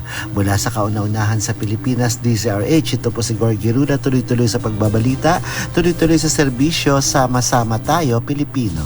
Magandang umaga, Pilipinas! Thank you, Gorgie. Samantala, si Administrator Bernie Cruz ng Philippine Coconut Authority kasama na natin. Marami kasi kahapon na nagtatanong paano nga daw ba i-avail yung mga programa ng PCA para po sa mga magniniyog. Ano ba? Admin, magandang umaga po sa inyo. Happy New Year! Happy New Year, Kong Angelo. Magandang umaga sa inyong mga tagapakinig. Alam ho ninyo, nakakatuwa, no? Nag-ikot ako ng Mindanao nitong holidays, ano? Kita ho namin yung mga bagong tanim doon at yumayabong, ha? Sumisiglat. Ang sabi nga nila, bahagi daw ho yun ng programa ng Philippine Coconut Authority, yung pinamimigay ho ninyong mga libreng binhi, ano? For 2024, ano ho magiging direksyon, Admin? Opo, Kong Angelo, tuloy-tuloy lang to yung programa natin na massive, yung coconut planting na programa na sinabi ni Presidente Marcos, yung 100 million coconut trees. No? Nakakailan na ba kayo? Nakakailan na kayo, Admin? Ang ano po natin ngayon, yung ginawa natin na preparation ng 2023, siguro aabutin tayo ng kulang-kulang 20 million. Itong 2024, no, na maipatanim natin sa buong Pilipinas. Mga ilang ektarya yon pinag-uusapan natin? Kung ang nakakalungkot man sabihin, hindi ho natin, ang sinasabi kasi natin talaga, ang kailangan nating palitan taon-taon, para lang po manatili yung ating puno ng nyug na mamumunga. Productive na. 30 million taon-taon. So for so many years, talagang hindi natin ito na gagawang mapalitan. Kaya tayo naggumawa ng ganong programa para mahabol natin na mapalitan natin yung mga nawala ng bagyo, yung mga senile na trees. Lahat po yun para po manatili na yung ating coconut industry ay buhay. Oo. So tuloy ho yung inyong yung inyong pagde-develop ho ng mga nursery kasi ang talagang problema ho natin source ho ng planting material eh. Opo, nakakatuwa naman na tumugon lahat ng ating mga regional managers at provincial managers, no? Lahat po ngayon ng region ay may mga malaking impact ng nursery, no? Mm-hmm. At inaasahan po natin na ngayong taon na to, yun nga, malaki ho at marami tayong may tatanim. Ayan. Kasi sa nursery po, dapat manatili yung patutubuin pa natin sa nursery yan. Hindi naman katulad ng ibang pantanim yan na diretso sa taniman. Yun po yung natin. So tuloy ho yung inyong tuloy ho yung subsidy ho ninyo, 'di ba? Meron pa kayong basta't ang puno namumunga na, parang rerentahan buwan-buwan ng PCA, 'di ba? Para lang mag-produce ng planting material. Meron po tayong ganung programa kasi nga ang hinahabol natin kung saan itatanim yung mga mayroon tayo dapat mga seed garden nga sa bawat probinsya. So dahil wala pa tayong masyadong nade-develop na gano'n, yung mga partner natin na mga magsasaka, sila mismo parang ang part yan ng sagip-saka natin na pagmura yung nyug sa kopra, natutulungan din naman natin yung magsasaka na nahihirapan at ginagawa nating pantanim yung bunga ng kanilang mga nyug. Ito, may feedback agad sa Alegria, Surigao del Norte, kailangan daw talaga nila ng planting material. Admin? Opo. Huwag po kayong mag-alala dahil sa Caraga, malaki po ang stocks natin ngayon. yan ay report ng ating regional manager sa Caraga. At matutugunan po natin lahat yan. Okay. Ang una nating pinalitan dyan kung ang yung mga nasalanta ng mga ng bagyong Odette. Sa mga island provinces kasi, yung Siargao, tsaka yung Dinagat Island. Inuna natin yung mga nawala kasi yung ating mga puno. Ng bagyong Odette. Ito, nabanggit nga yung Odette eh. Kaya lang kakaunti lang daw po. Paano ba nila ma-avail ito, admin? Where will they go? Pumunta lang po sila sa ating mga provincial offices. At yun po ay mabibigyan sila. Sigurado po ako na lahat mabibigyan this year. Okay. Yung mga nangangailangan. Hanggang ilan ang ganun karami? Hanggang ilan ang pwede? Hanggang ilan ang pwede i-avail na admin? Pinaghahati-hati po natin lahat ng mga farmer group. No? Ngayon, kung ano yung available doon sa area. Okay. So, ganun po ang ginagawa natin ngayon para lang po lahat ay magkaroon na at maka-avail ng ating seedlings. Wag naman ang isang planter hihingi ng 1,000. Maawa naman tayo doon sa kabilang mga lote, di ba? Opo. Ang mga ano po is pang 1 hektarya po para sa isang hektarya, mga ilan yun? Mga 140, 150 po. Ganun para karami? Ganon. Per hektar? Sa isang hektarya. Anong distansya? Anong distansya dapat? Nasa 7 meters po. 7 by 7? 7 meters. 7 by 8. 7 by 8? Ang recommendation natin ngayon. Pero kailangan nagpe-fertilize po tayo para maganda yung bunga. 7 by 8, pero paano kung rolling? Pareho lang po. 7 by 8 din? Opo. Okay. Meron nga po tayong recommendation. Tatluhan. Yung tatluhan pa. Opo, natural naman na yung ating nyug. Humahanap siya ng sunlight. So, lumiliko po yan para hindi totoo.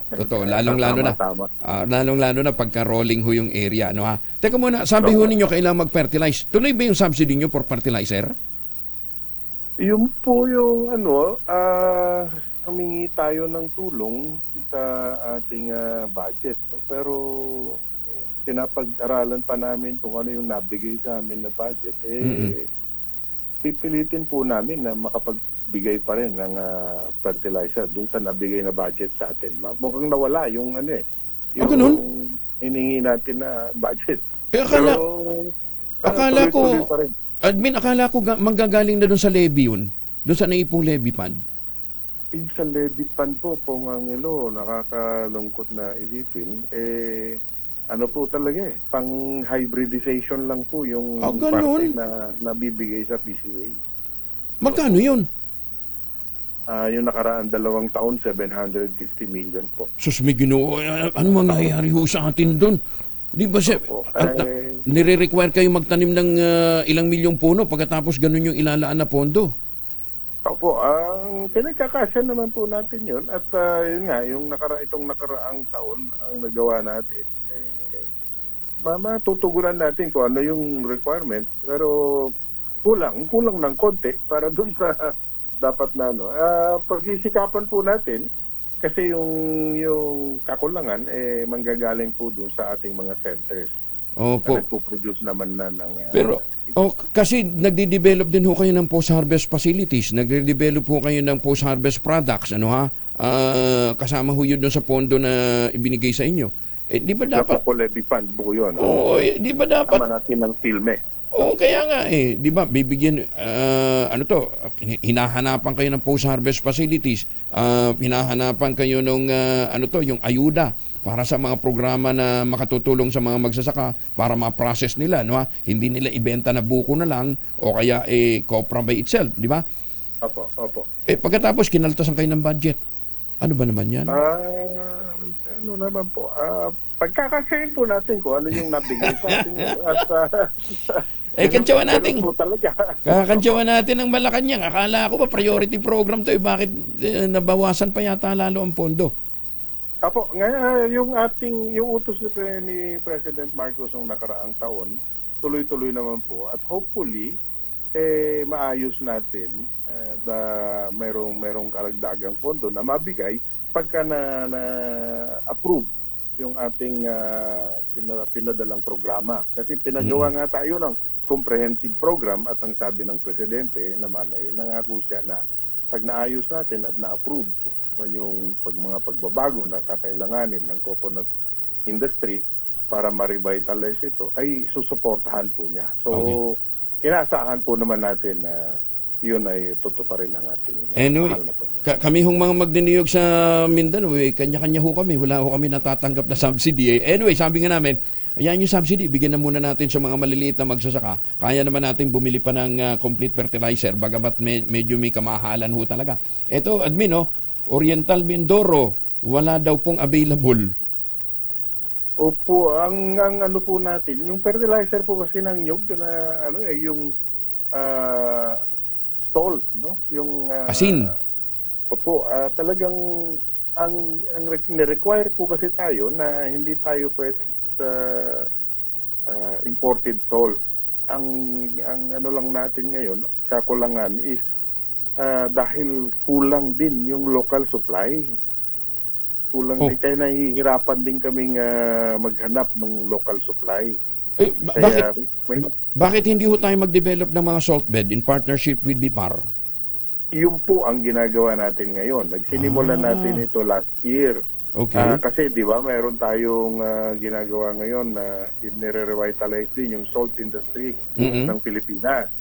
So mayroong ganong batas na inaayos. Ang ginagawa natin ngayon, nakikipag-partner tayo at may mga positive kung ibabalita ko na rin sa inyo. Meron po yung mga gumagamit ng tubig dagat, pampalamig ng kanilang mga makina, mga industries na gano'n. Pagka gano'n po kasi parang parang close to desalination. So pagka naiinitan po kasi yung tubig dagat, di ba, parang natatanggal yung water content niya at yung concentrate, yun ang salt. Dati, binabalik nila sa dagat. Ngayon, hindi na. Ngayon, nakikipag-usap kami sa kanila at yun ay pwede nating i-process further para maging asin. Kasi concentrated na siya na brine. Kagaling. Saan bandang area yan? Ilocos? Region 10 po. Region 10. Region 10? Mindanao, may dalawang gano'n na nakausap natin na i-donate na nila. So naghahanap tayo ng kooperatiba na pwede nating makasama para ma-produce yun. Malaki po yung potensyal at baka yun lang kakayanin po na may pamahagi natin yung mapuproduce na yun sa lahat ng mga buong Pilipinas, baka kayang masupplyan po nun. Hindi, pero siyempre may transport cost pa yun Sa dami ng dagat natin, baybay dagat natin dito Baka po pwedeng maging, kasi bagay, hindi nyo naman programa kasi yun, Programa po ito ng BIPAR. Baka po pwede nga na, anyway, sige, kusapin natin ang BIPAR, Baka po pwedeng, dito lang sa Quezon, ang daming pwedeng mapagkunan ng madidevelop na salt bed. Yan yung kooperatiba po dyan sa yung Tamaraw Cooperative dyan sa Mindoro. Nakausap din natin sila. Ang po kasi natin is tulungan na rin silang mag-produce para yung partly magamit sa food grade. Yung part naman mabigay din at ma-supply sa PCA para maging fertilizer. Yun po ang aim natin ngayon. So ang tulungan doon sa mga salt producers. So ang PCA pala ngayon hindi na pwedeng gumamit ng imported na asin. Ang kinakailangan locally produced. Baka gandang programa niyan. Lalakas yung asinan dito sa atin pagka nagkataon, Opo, nakikipag-usap po tayo. Isa sa mga lugar, yung diyan sa Region 1, diyan sa may Pangasinan. Pangasinan. Ang daming salt beds yan. Okay. Nakikipag-usap po tayo sa mga kooperatiba na yan. Siguro dapat dalasan namin madalasan namin kung makausap para mabigyan natin ng update yung mga gumagawa ng mga asinan, magde-develop ng asinan, Kasi ang fishing industry, ang laki po ng requirement din sa asin Di ba? Opo. Nakikipag-coordinate na rin po kami doon sa BIPAR kung saan yung mga po pwede nating ma-develop talaga na salt bed. Okay. Ito pa, isa pang tanong, ano na bang update doon sa mga nyug na pinutol sa Quezon? May higit 1,000 din yun. Napailan ho ba ng kaso yun, Direktor? Opo, nagkaroon ng kaso, tapos ni-require natin yung company, lugar na nung nakikipag-usap sila sa amin. Sabi ko, yung sa kaso, tuloy, magharap kayo sa korte at patunayan nyo na hindi nga ganun yung ginawa nyo. Pero meantime, para patunayan nyo na talagang hindi kayo against sa anong pagninyog, mag-donate kayo.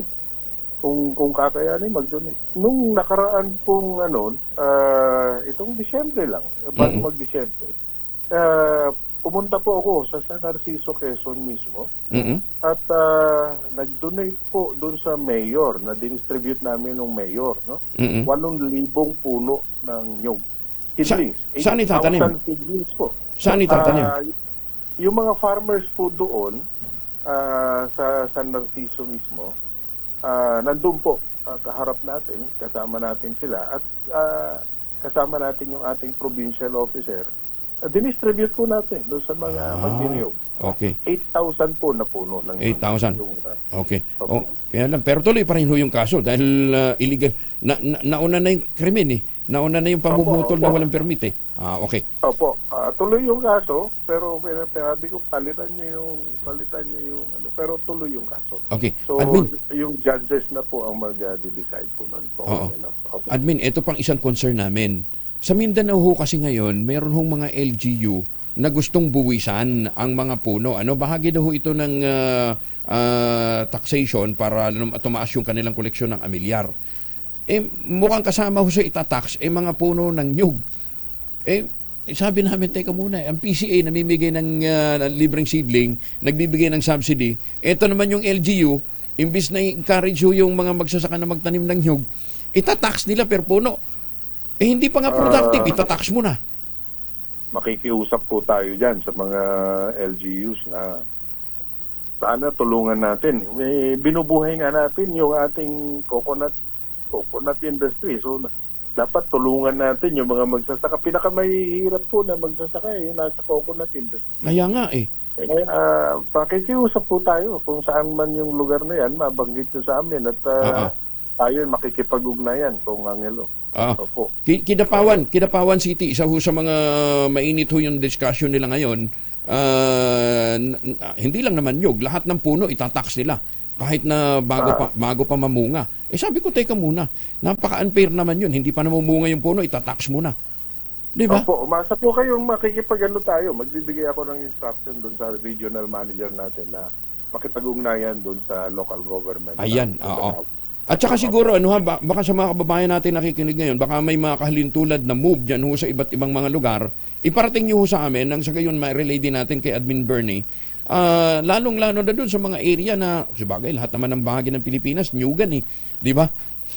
Tinataniman ng nyug. So, talagang number one farming natin yan. Kaya nga number one na export natin, dollar earner talaga ang coconut. Kaya nga Kaya binubuhay ni President Marcos po. Sige, Admin, maraming salamat pero from time to time tawag ho kami lalong-lalo na doon sa mga post-harvest program na dinidevelop po ninyo para sa nyugan, para sa nyug. Opo, maraming salamat ingat po. At hinihingi namin ang inyong tulong katulad ng pagkabanggit nyo sa amin ng ganyan para nagagawa po namin yung dapat namin gawin pang matulungan natin yung mga magsasaka sa nyug. Asahan ninyo. Maraming salamat po. Salamat din po. Happy New Year. Asahan ninyo, mangungulit ho kami. Thank you. Magandang umaga po. Maraming salamat po. Si Philippine Coconut Authority Administrator Bernie Cruz. Magandang umaga, Pilipinas! 28 na makalipas ang alas 5 ng umaga. Lakad natin ngayong araw na ito, huwag kalimutan magbaon ho ng proteksyon ng pamilya laban po sa mikrobyo. Magbaon ng family alcohol, dalawang formulation ng family alcohol na pwede nating pagpilian. Yung family 70% ay isopropyl alcohol, especially prepared for clinics, hospital, pharmacies, laboratories. Pero okay na okay din po yan sa mga households. Very effective ho yan sa disinfection at sterilization. Ganyan ang bagsik ng family 70% ay isopropyl alcohol. Maghapon man natin gamitin, no problem. Hindi po manunuyo yung mga kamay dahil meron po yung moisturizer. Yun namang mabangong family rubbing compound improved alcohol, yan yung mabangong isopropyl alcohol na ginagamit ng mga masahista, mga barbero, mga doktor, mga nurse, mga komadrona for sponge baiting and other cleansing purposes. Family rubbing alcohol para DCRH subok na sa mahabang panahon, mabibili sa namang butik at convenience stores nationwide. Family rubbing alcohol hindi lang pampamilya, pang sports pa. Mga government agencies at power utilities kinalampag dahil po sa brownout sa Western Visayas. Detalye ng balita mula kay Raymond at pa sa RH28. Raymond. Inalampag ni Senador Jingo Estrada ang mga kinaukulang ahensya ng pamahalaan at mga power utilities upang resolbahin agad ang problema ng brownout sa Panay Island. Ayon kay Estrada, hindi biro ang epekto ng kawalan ng kuryente hindi lang sa mga kabahayan kundi paralisado din ang mga negosyo, ospital at iba pang serbisyo na nangangailangan ng kuryente. Nakalulungkot umanong sa ikalawang araw ng taon ay brownout ang tumambad sa ating mga kababayan sa Western Visayas. Kinabibilangan ito ng mga lalawigan ng Aklan, Antique, Capiz, Biliran, Guimaras, Iloilo at bahagi ng Negros. Para kay Estrada, hindi na dapat pang patagalin pa ng makinaukulang ahensya ng pamahalaan at mga pribadong kumpanya na magtagal pa ang brownout ng kahit isang araw pa. Malaking bahagi ng Western Visayas ang nawalan ng supply ng kuryente simula nung isang araw dahil sa kakulangan umano ng supply ng kuryente sa bahagi ng Visayas. Para sa kauna-unahan sa Pilipinas, DZRH, ito si Raymond Advaz, tuloy-tuloy sa pagbabalita. Tuloy-tuloy sa serbisyo, sama-sama tayo, Pilipinas. Daghang salamat, Raymond. Liliwanag naman ang kalangitan ng bansa sa pinakaunang meteor shower ng taong kasalukuyan. Masisilayan ang quadrantid meteor showers Pilipinas ngayong gabi. Simula alas 6 ng gabi hanggang bago mag-sunrise ng January 5. Mahaba ano ha? Ayon sa Pag-asa, kapag hindi maulap ang kalangitan, maaaring makakita ng nasa 120 meteors kada oras sa mga lokasyong madilim at hindi masyadong kita ang buwan. Taunang nangyayari ang meteor shower na ito tuwing December 12 hanggang January 12 at ito rin ang isa sa pinakamalakas na meteor showers ng taon. Mabuti pa ang langit may meteor shower, ang bahay walang shower kasi walang tubig. Magmamalasing ka talaga. Ang hina na ng ang hina na ng water supply sa ilang bahagi ng Quezon City, ha. Madadagdagan naman ang 28% ang water storage capacity ng Maynilad pagdating ng taong 2026. Yan. Hindi ho next year, hindi ho this year, 2026. Magkakaroon ng dagdag na 211 million liters ang kanilang kapasidad kapag natapos na ang pagtatayo ng 4 na bagong reservoir sa Quezon City, sa Valenzuela at sa Muntinlupa. Ayon sa Maynilad Chief Operating Officer na si Randolph Estraliado, line itong matugunan ang kakulangan ng tubig, partikular na sa mga residente na nasa matataas na lugar.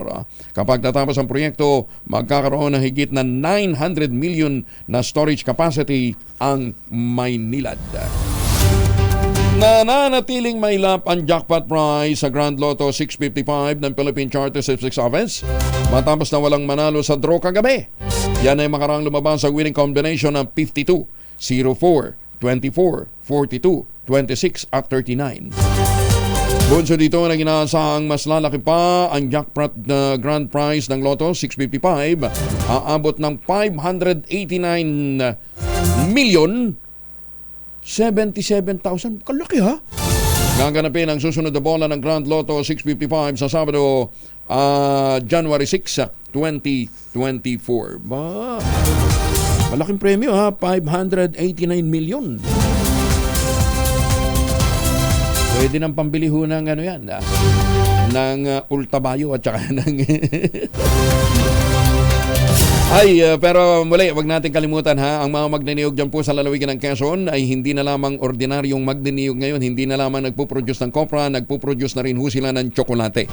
Tangerine Chocolate, yan po ang brand ng mga tsokolate ng mga magniniyog dyan po sa lalawigan ng Quezon. Sa tulong nga po ni Dr. Helen Tan, ito pong mga magniniyog na dating umaasa sa kopra, ngayon po ay nagtanim na rin ho ng kakao sa ilalim po ng mga nyugan. Kaya nagpuproduce ho sila ng sarili nilang brand ng tsokolate, ang Tangerine Chocolate. Available sa 0919-095-5935 o dili kaya sa tangerinechocolate.ph. Ang sabi nga po ni Dr. Helen Tan Sino nga bang tutulong sa sa mga Pilipino kundi ang kapwa Pilipino? Kaya tangkilikin po natin ang gawang atin.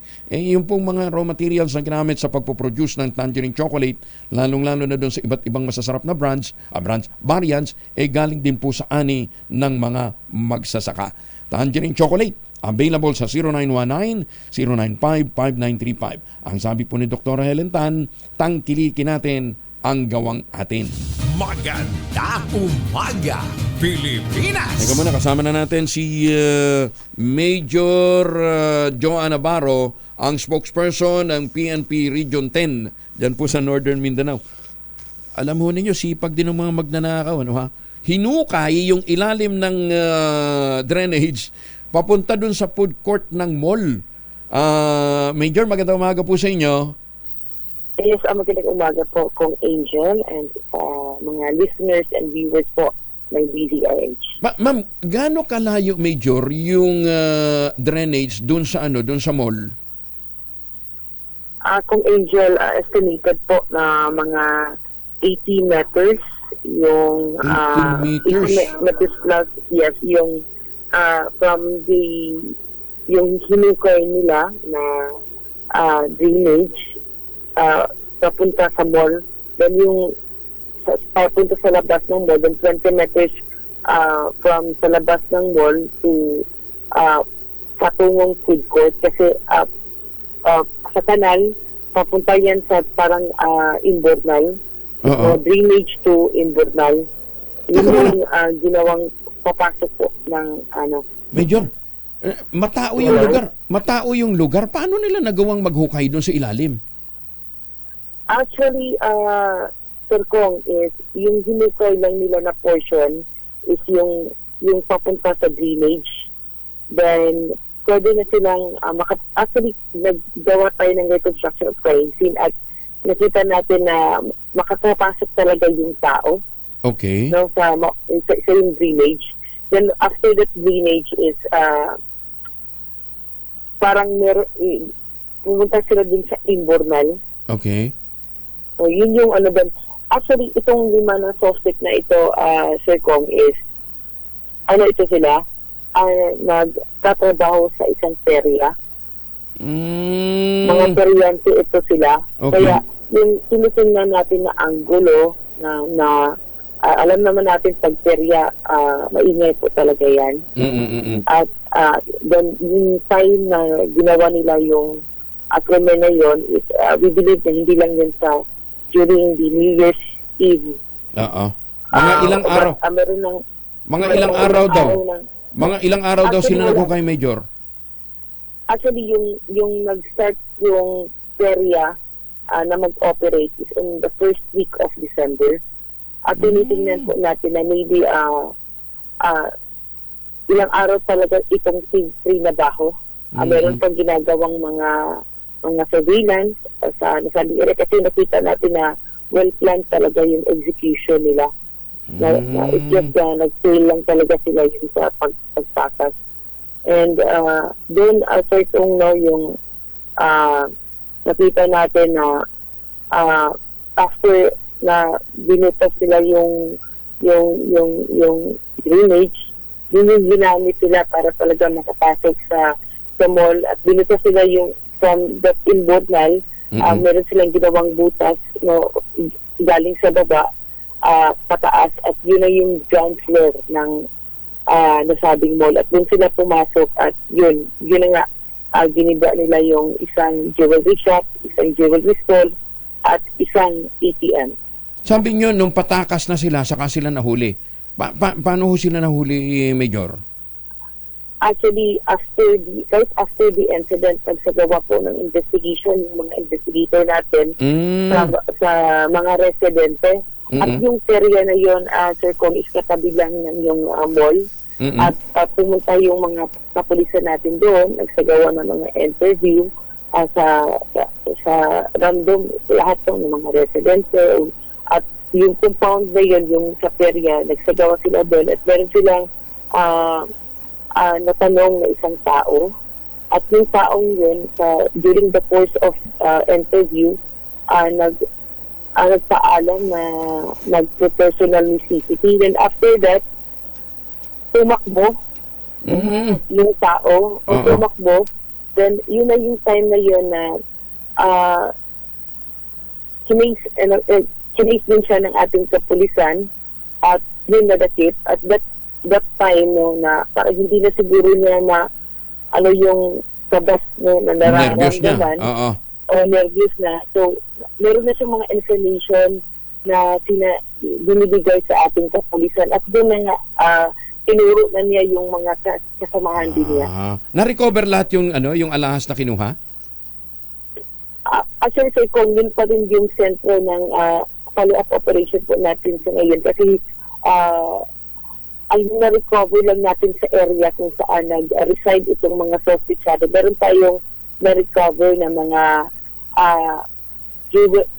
pieces of jewelry. Actually, 4 ito na pieces na nasa ground lang. At aming suspect namin is nahulog ito no, during the heist, no, yung pagtakas nila. Pagtakas nila sa mga item. At meron pang mga barcode at nag-confirm talaga yung owner ng jewelry shop na sa kanila yun. So, kasama din yun sa mga ebidensya na binigay natin. Actually, kahapon yung Lima is nasaidan na po natin ng kasong robbery sa prosecutor's office ng Osamis. Hindi sila taga-Osamis? Yung hindi sila taga-Osamis, sir, kung that yung tatlo is from Misamis Occidental at yung dalawa is from Zamboanga Norte and Sur. Talagang mga dayo, ha? Oo, so lesson learned ito, ha? Pagka maglalagay ng perya, wag masyadong malapit sa mga mall. 'Di ba? Tsaka yung siguro madaling araw tumitira ito, no? Mga ilang araw kaya nila hinukay? Major, would you know? Hindi pa lumalabas yun sa investigation, sa report na na-receive natin. At kasama po yan, Sir Kong, sa mga iniimbestigahan po ng ating kapulisan kung paano talaga nila in-execute yung pagnanakaw nila. Kasi nakita talaga natin na well-planned po talaga. Meron po talagang alam, meron po talagang taong alam yung sa drainage system sa area. Hindi lang yun. At saka alam nila kung saan yung location ng ATM. Kasi mukhang hindi naman by chance equipped din sila ng pambukas ng ATM machine Di ba? Yes, totoo yan. Totoo yan, Sir Kong. Siya. Sige. Anyway, Major, tawag kami uli, ha? Congratulations dito po sa tagumpay na ito, no, ha? Ng ganitong klase ho ng heist o pandanakaw na ginawa ho na well-organized, ano, ha? At saka well-planned itong pagnanakaw na ito. Congratulations, Major, ha? Magandang umaga po. Yes, magandang umaga po, Sir Kong, and sa lahat po ng mga listeners and viewers po ng DCRH. Ayan, thank you. Si Major Joanne Navarro ng PNP Region 10 dyan po sa Northern Mindanao. Pag may kaugnayan ho sa pangluloob ng mga dayo dyan po sa Osamis City, para mapasok pong isang mall, hinukay yung drainage, lupit nitong mga ito. Ilang araw kaya nila ginawa yung krimen? Magandang umaga, Pilipinas! Ay, susme, ngayon, kahit na sila kumita dyan, kulong na sila. Di hindi sila makaka-avail nitong programa ho ng Westchester Realty dyan po sa Central Luzon. Kasi ang programa ho ngayon ng Westchester Realty, win a trip for two to Asian destination where your dart lands. Magaling yan pwedeng Thailand, Taiwan, Japan, Hong Kong o Singapore. Pagka bibili ka ng bahay. Magaling. Sige, para ho doon sa mga gustong bumiyahe ng libre for two sa Thailand, Taiwan, Japan, Hong Kong at Singapore. Tawag na ho kayo, mag-text ho kayo o magpa-reserve na ho kayo ng inyong mga unit sa 0996-501-5555 o dinigyan sa 0947-434-5555. Ito pa rin ang pangarap na magkaroon ng sariling bahay sa presyong abot kaya. Magandang umaga, Pilipinas! 5,000 peso Rice Farmer Financial Assistance nagsimula ng matanggap ng mga magsasaka sa Bicol. Detalye ng balita mula kay Bal Gonzales, RH5. Bal, good morning. Good morning, Kuya Angel. Magandang balita ito para sa mga magsasaka sa probinsya ng Bicol dahil maaari na nilang ma-withdraw ang 5,000 pisong tulong para sa kanila ng pamahalaan. Itong inihayag ng Department of Agriculture kasunod ng pag-arangkada ng pamimigay ng ayuda sa maliliit na rice farmer beneficiaries sa buong bansa sa ilalim ng Rice Farmers Financial Assistance o RFFA program na inaprobahan ni Pangulong Ferdinand Bongbong Marcos Jr. noong last quarter ng 2023. Ayon kay DA Bicol Regional Executive Director Rodel Tornilla, aabot sa mahigit 638.6 milyong pisong unconditional cash assistance para sa mahigit 126,000 rice farmers sa buong probinsya ng Bicol makakatanggap na ng tulong pinansyal ngayong buwan ng Enero. Ang makakatanggap ay ang mga una nang nabigyan ng IMC o ang Intervention Monitoring Cards kung saan itadaan ng pera para ma-withdraw ng mga magsasaka sa anumang ATM, banknet, kiosk o sa USSC branches sa buong bansa. Kwalipikadong mapabilang sa RFFA program ang mga magsasakang mababa sa 2 hektarya ang sinasaka. Pamdong aabot sa 12.7 bilyong piso ang pinirmahan ni Pangulong Marcos para sa 2.3 milyong maliliit na rice farmers sa buong bansa bilang ayuda sa tumataas na cost of production at sa harap pa rin ng hamon na dulot ng El Nino phenomenon. Para sa kauna-unahan sa Pilipinas, DZRH, ako naman Pal Gonzales, tuloy-tuloy sa pagbabalita, tuloy-tuloy sa serbisyo. Sama-sama tayo, Pilipino. Maraming salamat, Mal. Ay, magandang umaga din kay... ito, tama-tama, bago natin balikan na iba pang mga balita. Kumusta na ho daw yung mga taga San Miguel, Bulacan? Kumusta na daw ho yung mayor? Yung bang Tres Marias mo dyan, sangkaterba ho yung kinasasangkatong anomalya at nakunan pa ng video na nagkakasino, napapanagot nyo na ba? Yan ho yung tanong ho ng mga residente ho ng San Miguel, Bulacan. Ito pang tanong ng isang suki natin. Nasaan daw po yung 20 million pesos na budget para sa koleksyon ng basura? And ito daw ho magpapasko, ang bantot-bantot ho ng paligid ho ng munisipyo at bayan ho ng San Miguel, Bulacan. Bakit daw? Laki ho ng pondo nawawala daw ba yung 20 million peso na budget para po sa pangungulekta ng basura? Ombudsman Sam, mukhang may dapat talaga kayong mabusisi dito, Tapos, hinahanap din ng mga teacher yung 35 million na budget para naman sa Special Education Fund. Sabi ng ating bubwit dyan, gusto na saan namin mag-ceasefire dahil bagong taon Kaya lang ang bantot-bantot namin ngayon. Diba? Mayor, ano ba? Ay bakit gaganon? Akala ko ba quarry lang pinagkakaabalahan nyo? Diba? Hindi nyo pa pinapaliwanag niya yung biyak na bato daw po hindi naman daw ho sakop nila. Yun daw ho isa General DRT Doña Remedios Trinidad. Hindi ho mountain range ho yan So kahit pahusaan yung sinasabi ho ninyo kinakwari ho ninyo at hindi daw yung pasama ng National Heritage Site, bundok ho yan, Mayor. Malinaw naman sabi ho ng provincial government, ala ho kayong permit. Maganda umaga, Pilipinas! Lalaking wanted naman sa kasong rape sa Valenzuela na tunto ng mga pulis sa Malabon. Detalye ng balita mula kay Edwin Duque, Aris 23. Edwin. May punta ko Angel, nasukol ng Valenzuela Police ang ating wanted sa kasong rape na nasa talaan ng bilang top 8 most wanted na person. Ay kay Police Colonel Destora Jr. natuto ng suspect sa kanyang pinagtataguan sa Tempore Street sa Barangay Santulan, Malabon. Ang suspect na si Ayasa Roncay, 30 years old, ay inisyo na warrant of arrest ni Judge Amateo Altajeros, ang presiding judge sa RPC Branch 16 sa Valenzuela na inisyo ito lamang May 8, 2023 dahil sa kasong out of business out of rape under Section 5 of Republic Act 7610 at RA 11-648. Wala pa rin siya kaunahan sa Pilipinas. Visa rin sa SRS 23. Edwin Duque, tuloy-tuloy sa pagbabalita, tuloy-tuloy sa serbisyo. Sama-sama tayo, Pilipino. Maraming salamat, Edwin. Samantala, inihinto na ang pagpapakawala ng tubig sa Angat Dam matapos na huminto na rin ang pagulan sa may bahagi ng watershed. Ayon kay Patrick Dizon, Division Manager ng MWSS, layon ang pagsasara ng spill gates na mapanatili ang water elevation ng dam na kailangan para sa panahon ng El Nino. Nanatili naman sa 214.8 meters ang antas ng tubig sa Angat Dam, mas mataas ng bagya kumpara sa year-end target na 214 meters. Ipinahayag pa ng Pag-asa na wala silang namomonitor o nakikitang senyales na makararanas din ang ulan sa bahagi ng Angat watershed sa susunod na 3 araw. Samantala, inihinto na rin ang pagpapakawala ng tubig sa Ipu Dam simula kahapon ng umaga. And again, congratulations po kay Congressman Ador Pleito.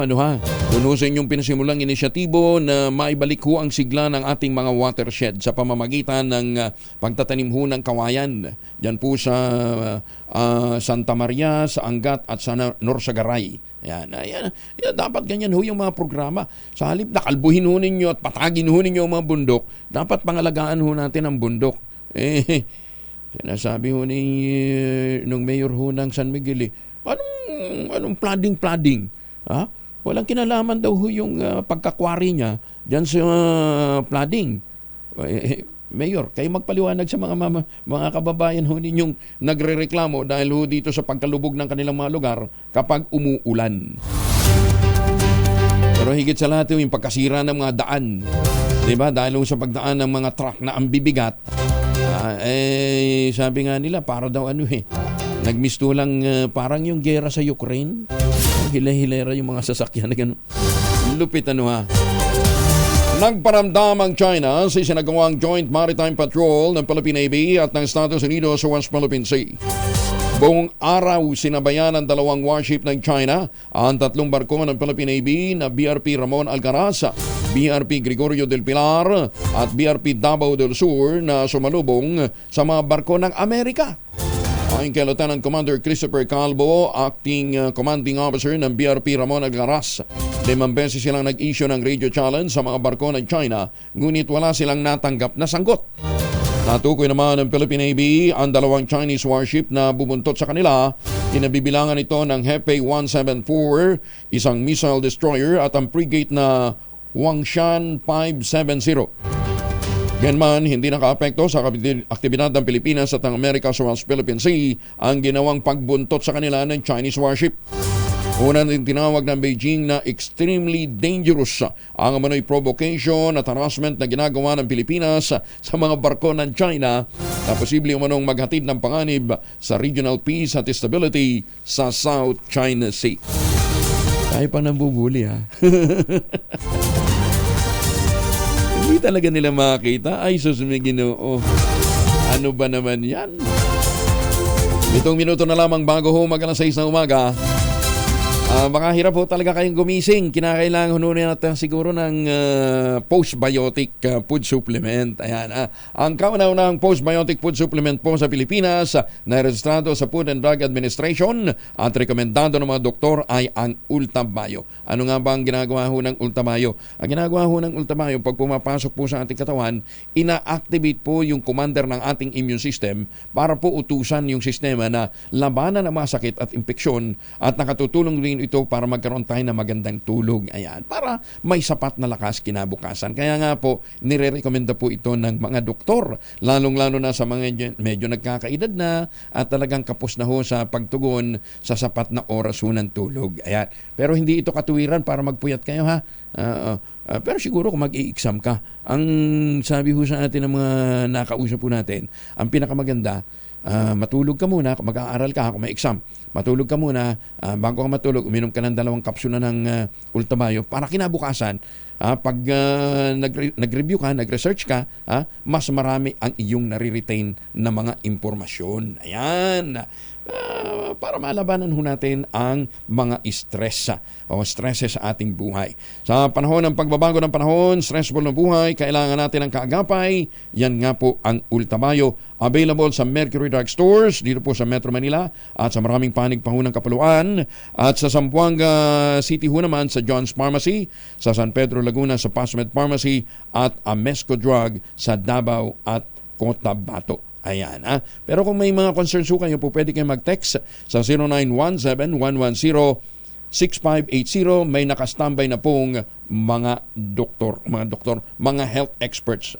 Hindi lang doktor, kundi mga health experts. Ulitin natin 0917-110-6580.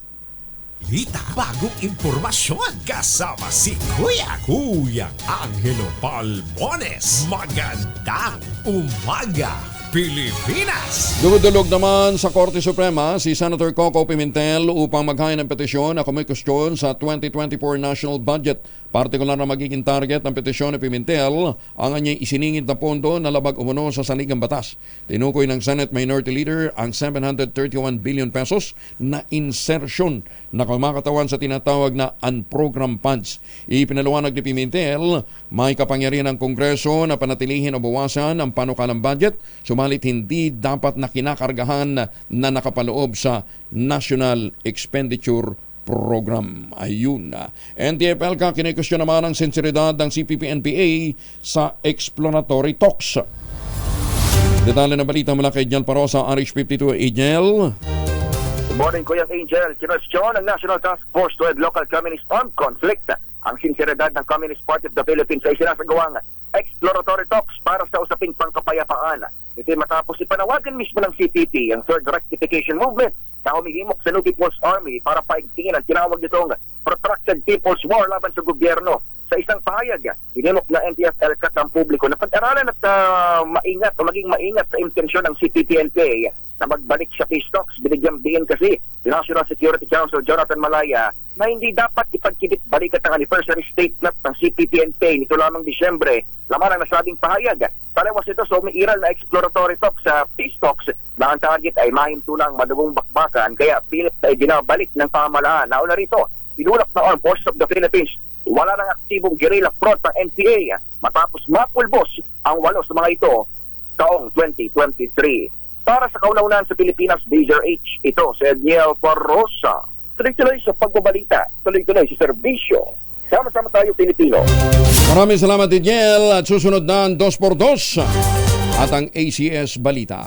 Kuya Angel po, si Angelo Palmones, nag-iwan sa inyo na isang magandang umaga. Maraming salamat sa inyo lang sawang pagsubaybay, pakikinig at pagtitiwala. Magtanim ng kawayan para sa kalikasan at kabuhayan. Ang ating quote of the day ngayong araw na ito ay mula po sa English poet na si William Wordsworth. Ang sabi po ni Kuya William, the best portion of a good man's life is his little, nameless, unremembered acts of kindness and love. Maliliit na bagay man daw po ang ating nagagawa para sa ating kapwa. Yan po ay malaking bahagi na ng pagiging mabuting tao natin. Menos dos, bago po mag 2x2. Bagong balita, bagong impormasyon kasama si Kuya Angelo Palmones. Magandang umaga, Pilipinas!